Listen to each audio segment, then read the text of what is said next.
নারায়ণগঞ্জে রূপগঞ্জে কমিটি গঠন ও পদ পদবি নিয়ে তর্ক বিতর্ককে কেন্দ্র করে বিএনপির দুই গ্রুপের সংঘর্ষে আজহারুল ইসলাম নামের এক স্বেচ্ছাসেবক দল নেতা নিহত হয়েছেন। এ ঘটনায় আহত হয়েছেন আরও দুজন। প্রতিনিধি সাইদুর রহমান জানান, শুক্রবার সন্ধ্যায় কাঞ্চন পৌরসভার ৩০ কাহানিয়া এলাকার বিএনপির কার্যালয়ে এই ঘটনা ঘটে। নিহত আজহারুল ইসলাম কাঞ্চন পৌরসভার ৯ নং ওয়ার্ড স্বেচ্ছাসেবক দলের সিনিয়র সহ সভাপতি। প্রত্যক্ষদর্শী ও স্থানীয় সূত্রে জানা গেছে, ত্রয়োদশ জাতীয় সংসদ নির্বাচনে প্রচারণা করার উদ্দেশ্যে কাঞ্চন পৌরসভার ৯ নং ওয়ার্ড বিএনপির ৩০ কাহনিয়া এলাকার বিএনপির কার্যালয়ে নেতাকর্মীরা আলোচনা করছিলেন।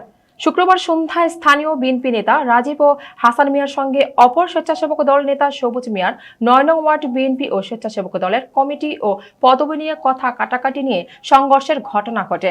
ঘটনার পর এলাকায় উত্তেজনা ছড়িয়ে পড়ে। পরিস্থিতি নিয়ন্ত্রণে পুলিশ মোতায়েন করা হয়েছে। তবে এখন পর্যন্ত এই ঘটনায় কাউকে আটক করা হয়নি বলে জানিয়েছে পুলিশ। এ বিষয়ে রূপগঞ্জ থানার ভারপ্রাপ্ত কর্মকর্তা সবজেল হোসেন বলেন, আজহারুল ইসলামের মৃত্যুর ঘটনায় তার পরিবারের পক্ষ থেকে অভিযোগ দিয়েছেন মামলার প্রক্রিয়াধীন। মৃতদেহ ময়নাতদন্তের জন্য নারায়ণগঞ্জ সদর হাসপাতালে পাঠানো হয়েছে।